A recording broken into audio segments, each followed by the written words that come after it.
Bienvenue à tous, bienvenue dans le Social Flow, épisode 2.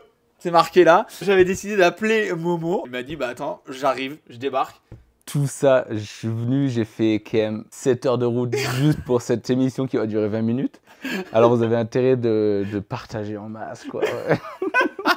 Merci Momo en tout cas de nous avoir rejoints. Donc ça va être un petit peu forcément un format qui va être légèrement différent de la dernière fois. Tu vas pouvoir réagir immédiatement à toutes les choses qui te... Et ouais, tu sais, il y a des gens, ils sont professionnels, ils font le déplacement pour les choses importantes. Voilà. Il y en a d'autres. Et d'autres qui sont, pour le coup, qui étaient à Barcelone, tranquille. Ouais. Tu vois la différence entre les professionnels et les mecs qui s'en battent les couilles de tout, quoi. On attaque avec ce Social Flow, épisode 2. Aujourd'hui, on va parler de la sécurité des athlètes en Coupe du Monde. C'est notre sujet du jour.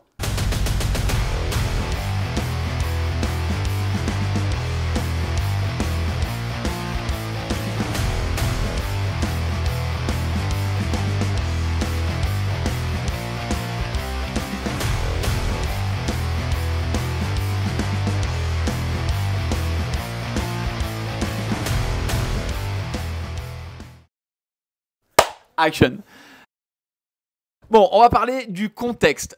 Pour resituer un petit peu la sécurité, tu m'arrêtes si je me trompe. Comment ça fonctionne? Tout simplement, quand on organise une course, une Coupe du Monde, c'est à l'organisation de mettre tout en place pour le tracé. Des personnes qui vont être là aussi pendant la course pour la sécurité. Donc, pour l'exemple DG, par exemple, c'est Mountain Medic, c'est des entreprises qui sont spécialisées. C'est pas forcément le cas partout. On l'a vu déjà avec certaines Coupes du Monde où ça pouvait être un petit peu plus compliqué. En tout cas, c'est pas la responsabilité ni de Discovery, ni de l'UCI de devoir mettre en place la sécurité. Donc c'est vrai que sur ça, ils se déchargent un petit peu quand même de ces choses-là. Ouais, au final, moi je le savais même pas forcément, tu vois. Après ma blessure, quand j'allais mieux, je suis venu sur les courses en Europe, là, Loudanvielle, Léger, Andorre. Et je me suis un peu intéressé un peu plus de plus près. Et c'est là que j'ai pu voir du coup que c'était en fait, tu fais ce que tu veux, t'organises, tu fais ce que tu veux, quoi. C'est au bon vouloir de l'organisation. C'est exactement ça. Après, je sais pas s'il y a un cahier des charges par rapport à ça, j'en sais rien, tu vois.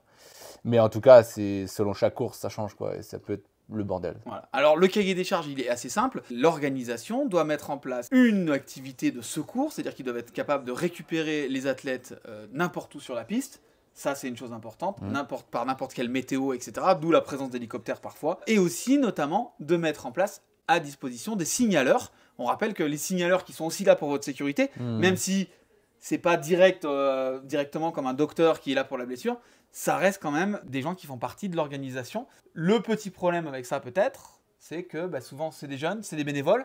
Ça, c'est un vrai sujet aussi. Sans qui la course serait pas possible, mais c'est chaud, tu vois, parce qu'au final, nous, on arrive, tu vois, l'intensité, plus les jours avancent, plus l'intensité est haute. Et des fois, t'as des vieux, Val d'Isole, c'est que des retraités. Et les mecs, tu vois, ils ont de tension. Ils savent pas ce que c'est le drapeau jaune, le drapeau rouge. Plein de choses à faire. On a déjà parlé, tu vois, des digger crew, certains marshals qui devraient être là pour venir et former vraiment, tu vois, les autres marshals et les payer, tu vois. Ça peut pas être un bénévole. Voilà, mec, sinon, t'as des courses. Voilà, j'exagère un peu, peut-être pas sur les Coupes du Monde, quoi que ça se pourrait, mais il y a des régionales ou quoi, tu sais, des mecs qui fument leur bédo. Sur un régional, tu t'en branles un peu, mais bon, sur une Coupe du Monde, presque, ça pourrait être ça, tu vois. C'est vrai qu'au final, des fois, il faut vous dire qu'on peut avoir un saut qui est dangereux, un road gap qui est un peu long, un peu exposé au vent. Au final, c'est peut-être un jeune qui va avoir 17 ans, qui est fan de descente, qui est là en tant que bénévole pour signaler. Et quelque part, c'est lui qui prend la décision de si un Maury Pierron, une Camille Balanche, n'importe, doivent se lancer, de mettre un drapeau jaune ou un drapeau rouge. Et c'est l'appréciation finalement de quelqu'un d'autre. C'est-à-dire que vous remettez un petit peu ce que vous voyez pas en jeu sur ce que les bénévoles vont penser de oui, vous pouvez passer, oui, c'est dangereux ou c'est pas dangereux. Ouais, c'est ça. Et au final, c'est eux qui peuvent voir aussi des choses, notamment des accidents. Il y a beaucoup. Moi, je le vois pas forcément, mais les RUF, tu vois, qui sont souvent sur le bord de piste, ils ont des anecdotes, genre en mode le mec, il s'est mis un patacle de fou, il est à l'ouest total, le marshal l'a vu, et puis le mec, il repart. Alors qu'il n'arrive même pas à monter sur son vélo, ouais. il titube parce qu'il a tapé la tête. Et ça devrait être... tu repars pas. Et ça, tu vois, ça devrait être instruit au marshal. Après, forcément... Avec des marshal leaders qui, eux, connaissent le sport. Ouais, je pense que tu as besoin de marshal leaders qui viennent une journée ou une demi-journée, j'en sais rien, de formation. Et puis tu payes les gars, il faut que ça soit un métier. Comme on l'a en F1, on met pas n'importe qui sur le bord de la piste. Je pense pas que et les ils sont mecs. cadrés. Et alors, ça c'est le contexte. Hein. On organise une Coupe du Monde, on a la responsabilité des secours, on a la responsabilité de l'organisation, avec justement les signaleurs. On a aussi la responsabilité de tracer cette fameuse bizone dont on va parler tout à l'heure. Comment ça se passe concrètement? Eh bien, le lundi, soit un jour ou 2 jours, ça dépend, avant le track walk, avant la marche à pied, avant la vidéo que vous voyez qu'on vous propose pendant les Coupes du Monde, il y a donc des membres du staff de l'UCI et du staff de Discovery. C'était aussi la même chose avec Red Bull, hein, ça c'est quelque chose qui n'a pas changé, qui viennent donc soit le lundi, soit le mardi pour vérifier si la piste n'est pas dangereuse, le lundi ou le mardi, sachant que le track walk est le mercredi. Ça, c'est ce qui se passe en vrai. La question que j'ai envie de te poser, c'est est-ce que c'est raisonnable de demander à une organisation de juger de son travail la veille ou l'avant-veille de la course? Bah, comme on a pu en parler, c'est toi-même qui m'a dit qu'au G, ils venaient je sais plus combien de mois à l'avance pour savoir où ils allaient mettre les caméras, télé, tout ça. Mais par contre, il n'y a personne qui vient voir si la piste elle a été avancée, si elle a été préparée ou quoi que ce soit. Et on a pu voir cette année à Loudanviel qu'ils ont quand même fait un test event. Mais ça, c'est pareil, au final, c'est l'organisateur, c'est Loudanviel qui fait ça. C'est pas Discovery qui l'a imposé. C'est pas Discovery qui vient voir, au final, est-ce que la piste, elle est propre, est-ce qu'il y a une bizone, est-ce que c'est sécuritaire, est-ce que les sauts sont faits, parce qu'il faut que ça soit quand même tassé avant. Et puis, du coup, j'ai pu faire un peu la fameuse track walk où ils checkent soi-disant un peu la sécu. Avec eux. Avec eux. Et mon pauvre, mais c'est un carnage total. Genre, au bout d'un moment, quand la piste, genre... Je rigole parce que je les ai rejoints en bas. Et effectivement, je comprends cette histoire. Mais en haut, la banderole, elle est posée sur, en fait, le fil de fer qui sépare 2 champs, quoi. Et la banderole, elle est juste posée sur le fil de fer entre les 2 poteaux. Mais gros, mais au bout d'un moment, mais... Comme les vaches. Mais ah ouais, allez-y les moutons, let's go. Et au bout en plus, c'est à la réception du fameux saut de Chris Cumi. Il n'y a pas que lui, hein. Il y en a 2-3 qui se sont jetés. Ronan Dunes s'est jeté aussi un peu. Ouais, mais lui, c'est vraiment jeté violent, tu vois. Et il a fini la moitié dans le fil de fer, quoi. Ouais, il a fini dans le fil de fer, clairement. Ouais, voilà. Petite chose aussi qui est importante, c'est ce saut de fin. Si on prend l'exemple encore de Loudanviel, c'est pas pour viser Loudanviel, hein. Il y a eu plein de Coupes du Monde où ça a été le cas. Mais en même temps, on leur donne une Coupe du Monde et généralement, tu as au moins une Coupe de France, un championnat de France. Et là, on leur a dit, enfin, tu peux pas. Déjà, la faute, elle est, tu donnes pas une Coupe du Monde comme ça. C'est dur de mettre tout au point d'une seule fois. Ah ouais, c'est clair. Ils ont fait un super job, mais forcément, il y avait des trucs à revoir. Et je pense à ce saut de la fin qui était un petit peu compliqué. Quelque part, c'est intéressant que Discovery vienne donner son avis en dépêchant quelqu'un, mais pour se retourner, c'est compliqué. C'est compliqué de dire, ok, on a fait une erreur, parce que ça arrive de faire des erreurs. On a fait une erreur, ce saut est peut-être pas dans l'axe, pas ci, pas ça. Mais est-ce que concrètement, on a le temps de le modifier avant un track walk? Pas du tout, ou très peu de temps. Ben, après, tu as toujours la question de la volonté aussi. Mais c'est sûr que forcément, tu fais un truc le lundi, il faut que ce soit après 2 jours après. Et forcément, tes chances, ça devient de plus en plus compliqué, quoi. Alors que si tu viens faire un check 2 mois avant, la piste, elle doit être livrée, roulable 2 mois avant, bah, tu as le temps de refaire les choses et de faire un truc vraiment propre. Et du coup, bah, pour ce fameux saut, on a été tous les deux, on l'a quand même dit qu'il allait y avoir sûrement des problèmes, mais il y a eu quelques problèmes, quoi, comme on l'avait dit. Et eux, qu'est-ce qu'ils nous ont dit? Ils nous ont dit, ouais, non, bah, ça fera. Ils avaient un peu la flemme, quoi. Et du coup, le lendemain, donc il y a tous ces problèmes. Et il y a Paulette qui faisait la course de l'enduro. Il m'envoie un message, il me dit, est-ce qu'il y a des trucs à changer sur la piste? Je fais, bah, là, le saut d'arrivée, c'est chaud, tu vois, la récep est trop plate. Et il y a eu 2-3 attentats. Fini sa course d'enduro, et le soir, qui c'est qui vient? Paulette avec une pelle. Le mec trop déter, tu vois. Parce qu'il y avait quelqu'un de motivé. Parce qu'il était déter et il voulait pas qu'en fait il y ait un accident à la con, tu vois. Et ça, c'est juste du bon sens, de la motivation et juste il kiffe le sport, quoi. Et on rappelle quand même une petite chose, c'est que c'est vrai que ça s'est passé comme ça cette année à Discovery, mais c'est pas quelque chose de nouveau. Avec Red Bull, c'était d'autres personnes avant, il y avait aussi d'autres marches à pied, mais ça fonctionnait déjà comme ça. On a déjà vu des cas où même sur des recos sécurité, la partie télé, Red Bull qui dit on va retirer ce matelas-là parce que nous on aura un shot plus long. La sécu qui dit ouais mais nous c'est un peu chaud parce que cet arbre il est dangereux. Au final le matelas n'y était pas. C'est pas quelque chose qui est nouveau en fait. Non, c'est sûr que le problème il est depuis longtemps. C'est comme des sauts qui envoyaient sur la lune, que tu arrives à 60, aller au gang et on attend toujours le drame généralement, tu vois. Et du coup c'est un peu le problème, on n'arrive pas assez à anticiper. Enfin je dis c'est pas vraiment notre boulot de faire ça. Mais la mini parenthèse que je veux faire, il y a cette association des riders que vous avez. Il y a quelque chose qui existe. Est-ce que vraiment vous avez l'impression quand vous arrivez à prendre une décision, parce que c'est difficile de prendre une décision collégiale, tout le monde n'est pas forcément d'accord, tout le monde n'a pas les mêmes points de vue. Quand il y a plus ou moins une décision peut-être qui s'accorde sur la sécurité, est-ce que vous arrivez à vous faire entendre en disant ça c'est absolument pas possible, on roule pas, ou on n'arrive pas à faire ça?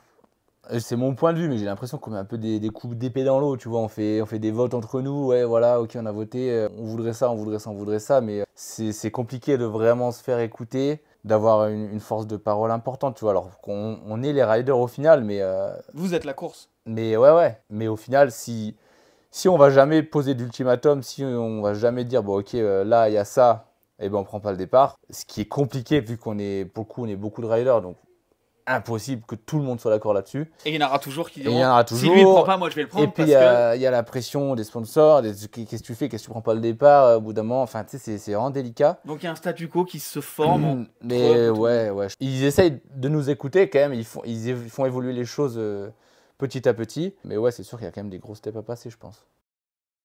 Je voudrais passer à un petit sujet que vous connaissez, vous savez qu'il est important pour moi, je pense que vous l'avez assez entendu dans les vidéos, et finalement tu es la personne qui l'illustre le plus aujourd'hui malheureusement, la bizone. Alors pour l'historique de la bizone, comment ça se passait à l'époque? Au tout début de la bizone, parce qu'il faut, si on revient quelque peu en arrière, il y avait juste une rubalise qui séparait les athlètes, donc la piste de la course, et les supporters.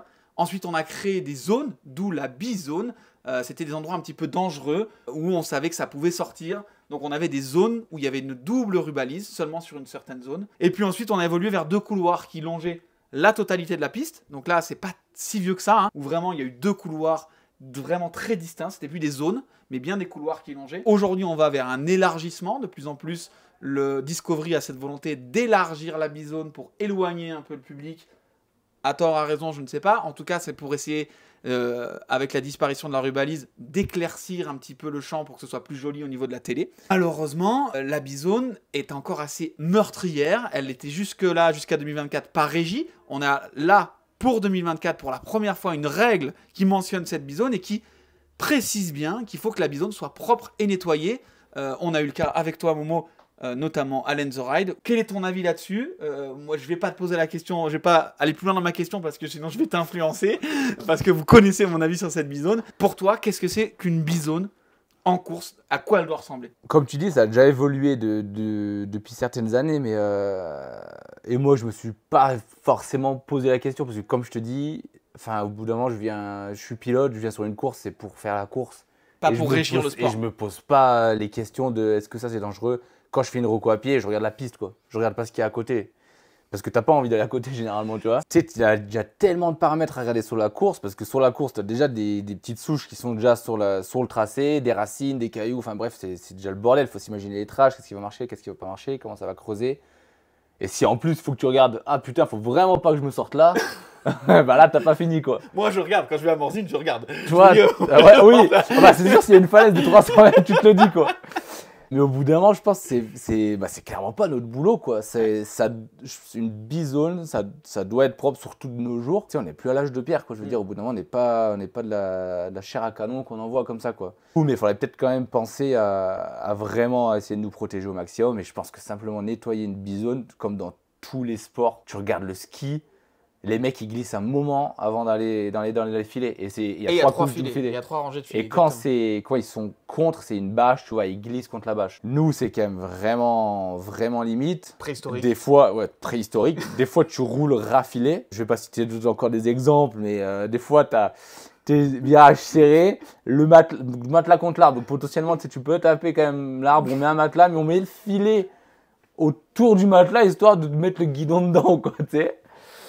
Des trucs à la con, quand tu vois que la piste est nettoyée et que tout est balancé, ce qu'ils ont enlevé pour nettoyer la piste est balancé à côté. Ouais. Ah, tu te dis, mais sans déconner, ça, c'est pas possible, quoi. Donc au final, on revient peut-être à cette histoire de motivation et juste, c'est uniquement au bon vouloir de l'organisation, de l'argent que l'organisation va mettre et le temps qu'elle va investir dans sa piste pour finalement réussir une piste, on va dire, en sécurité ou être un petit peu plus light.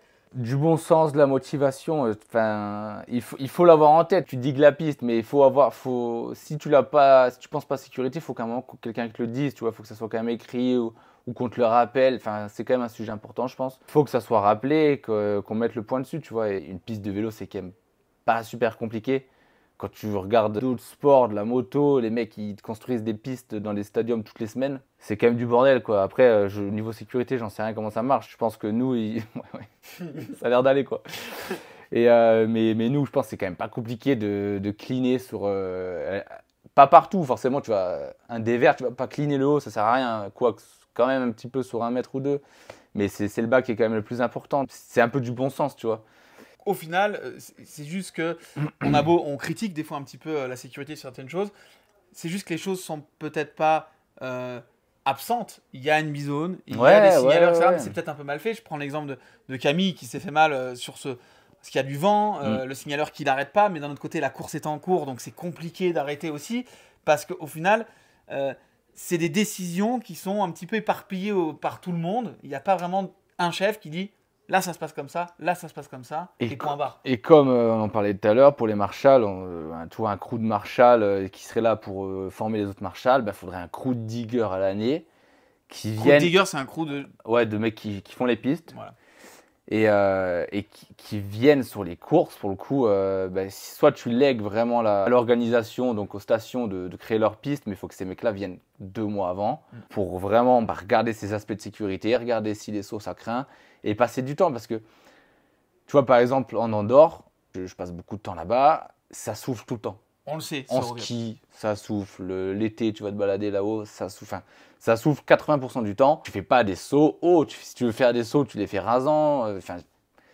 Et déjà là, il y a un problème à la base de la construction, tu vois. L'histoire, si on revient sur l'histoire de Camille, qui se fait mal là-bas, justement, on peut peut-être mettre en cause un petit peu la sécurité, un petit peu le signaleur, etc. Ouais, la direction de course. Mais comme tu dis, en fait, cette faute-là, elle est arrivée parce qu'à la base, ouais, je pense qu'à la base, il y a un problème de conception. Parce que tu peux pas demander au signaleur d'agiter son drapeau parce qu'il y a du vent. Tu imagines le mec. Et puis ça serait trop dur pour lui de juger. Ah, c'est-à-dire qu'on lui met entre les mains votre santé, la responsabilité de la course, etc. Donc ils te mettent un flag et c'est à toi de faire ton choix, tu vois. Mais des fois, tu as une rafale, comme Camille a eu, et ça te prend d'un seul coup. Tu peux pas l'anticiper. Quand tu commences à regarder les flags avant un saut, c'est que tu as le temps. C'est aussi que tu hésites. Ouais. Et si tu hésites déjà, t'es le cul entre 2 chaises, tu vois. Et va dire à un rider de pas sauter parce qu'il y a du vent, s'il y a 5 secondes d'écart, gros, ça va être dur de prendre la décision. Ah putain, attends, je prends l'échappe là, clignot.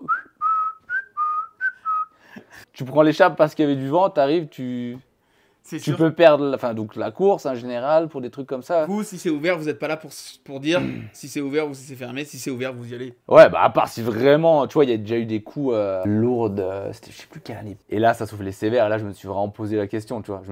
J'ai quand même sauté. Avant d'arriver, je fais voilà, je sais pas si j'ai. Et je fais bon, allez, ça a l'air d'aller. Je vais aller. Mais tu vois, c'est chaud quoi. Pour résumer, il nous manque pas grand-chose pour que vous évoluiez en pleine confiance sur la piste, plus d'anticipation dans la création de ces bizones, l'entretien de ces bizones, des signaleurs qui seraient peut-être un petit peu plus formés avec une équipe qui serait, elle, à l'année et qui viendrait un petit peu chapeauter les différentes équipes d'organisation. Et puis peut-être le point final, une équipe de secours qui serait, elle, à l'année aussi. Et pas, comme je prends l'exemple à Maribor, en Slovénie, on était le dimanche, le docteur il était là du lundi au samedi et le cabinet médical avait bien annoncé que le dimanche était fermé. Donc il fallait aller à l'hôpital qui était lui à Ljubljana. Et c'est chaud, ouais. Est-ce qu'il ne faut pas justement une équipe qui suit ça? Moi tu me demandes, tu prêches un convaincu là.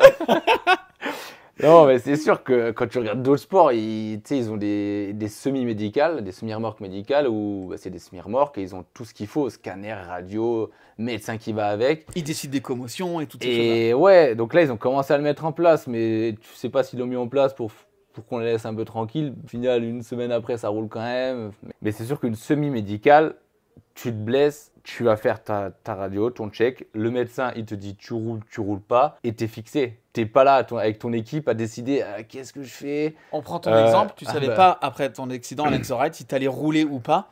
Ah non. C'était à la décision. Les Gaëtan, donc tes managers, Gaëtan et Thibaut, allaient pas te forcer, mais ils voulaient quand même que tu roules. Du coup, c'est toi, tu sais même pas ce que t'as parce que t'es pas docteur. Enfin, Non, enfin. Et c'est toi qui dois décider quand même. Et puis même là, on peut avoir tous les docteurs du monde. J'en ai vu et personne l'avait vu avant une radio, tu vois. Et on était dans le cas, pour moi, j'avais rien de pété. J'avais un torticolis, j'avais vraiment mal. C'était un torticolis, quoi. On l'a checké manuellement et il y avait rien manuellement, il y avait rien de cassé. Donc j'ai pris la décision d'aller rouler, quoi. Tant bien que mal. Et au final, c'est 2 jours après que j'ai fait des radios. Il y avait un peu plus, quoi. Et ouais, au final, il y avait un peu plus, quoi. Et alors que si tu vois, je suis pas allé faire des radios parce qu'il y avait rien sur place, ça veut dire qu'il faut que tu ailles péter, je sais pas, 45 minutes, 1 heure de route. Faut imaginer ça veut dire que tu n'as pas le temps de prendre ta qualif, tu prends pas ta qualif, tu roules pas le lendemain. Tu perds des runs d'entraînement. Et si tu n'as rien, ça veut dire ta saison, tu pars avec potentiellement, pour le coup, 500 points de retard, quoi. Tu prends des décisions de merde. Bon, au hasard, presque. Ouais, t'écoutes ton corps, mais avec l'adrénaline, la pression et tout, il t'induit en erreur. C'est un malin, lui, là-bas. Il est fou. Ouais, j'aurais pas dit ça comme ça. Non, mais le cerveau, gros, il est conditionné, quoi. Au bout d'un moment, tu entraînes des années, des mois pour arriver à ce moment-là. C'est généralement pas la douleur qui va t'empêcher de rouler, quoi. C'est clair. C'est clair. Donc, si t'as personne pour te stopper, alors que là, forcément, un truc comme ça, tu vas clairement faire une radio. Si t'es en bas, t'as la semi-radio, clac, le médecin. Le docteur te dit tampon vert, tampon rouge. Voilà, et c'est réglé. Et même dans ta tête, tu t'es plus coupable. Entre parenthèses, tu dis, c'est pas moi qui ai la décision. Ouais, c'est ça. Parce que là, putain, le lendemain, j'ai pris la décision de pas rouler pour la finale quand même. Et tu te sens comme une merde, quoi. Putain, je roule pas, quoi. Ouais, genre, je suis faible, j'aurais peut-être dû rouler. Et au final, tu vois, c'est de la décision de pas rouler. J'aurais même dû la prendre la veille, tu vois. Mais c'est impossible à prendre. Maintenant, tu serais capable de dire, mais maintenant, effectivement. Ouais, c'est sûr que oui. On rappelle juste une petite chose quand même, c'est que c'est pas une chose qui est liée à Discovery. C'est vrai que Discovery, on attendait beaucoup d'eux parce qu'il y a eu ce changement, mais c'est un problème historique. Red Bull a eu, comme vous l'avez vu dans l'épisode avant, pendant une dizaine d'années, la promotion, l'organisation de ces courses. C'était déjà un vrai problème qui existait. Finalement, quand c'est arrivé à Discovery, ils ont récupéré ce problème. Alors, ils essayent de faire des petites choses. Le seul truc qui a changé, c'est qu'ils veulent quand même que ça aille plus vite, ils veulent élargir et du coup, une chute à 30 ou 40, ça fait ça fait plus de 20% de plus d'impact. Donc forcément, il y a plus de blessures. Il y a eu beaucoup de blessures cette saison, je pense. Donc il y a eu des blessures qui auraient pu être évitées, sûrement avant aussi. Il y a des choses à mettre en place, ça coûte de l'argent. Et c'est est-ce qu'on met l'argent là, ou est-ce qu'on l'a, ou on l'a pas. Ça, c'est la question. Bon, en tout cas, merci Momo de nous avoir d'être venu. J'ai vu au passage Momo faire du ski. Autant vous dire qu'il peut nous préparer une petite et du ski de fond. Il veut nous préparer une petite conversion si jamais ça se passe mal, machin, il est capable de prendre le départ d'un petit slalom. C'est vrai que l'UCI fait beaucoup d'épreuves sur neige. Est-ce qu'on te verrait presque sur une épreuve sur neige ou c'est pas du tout l'idée? En handisport, du coup? Non, je parle en vélo. Tu sais, il y a ces épreuves en vélo sur neige. Oh la vache! Non, mais laissez-moi tranquille. Mais quelle idée! Arrêtez tout, là! Sans déconner, du vélo sur la neige. Mais gros, du ski sur la neige, le vélo sur la terre. Voilà, c'est le mot de la fin pour ce social. Faut arrêter, là. Merci à vous d'avoir suivi et on vous fait des bisous. À bientôt pour le prochain épisode. Ciao, ciao, bye bye. Ciao.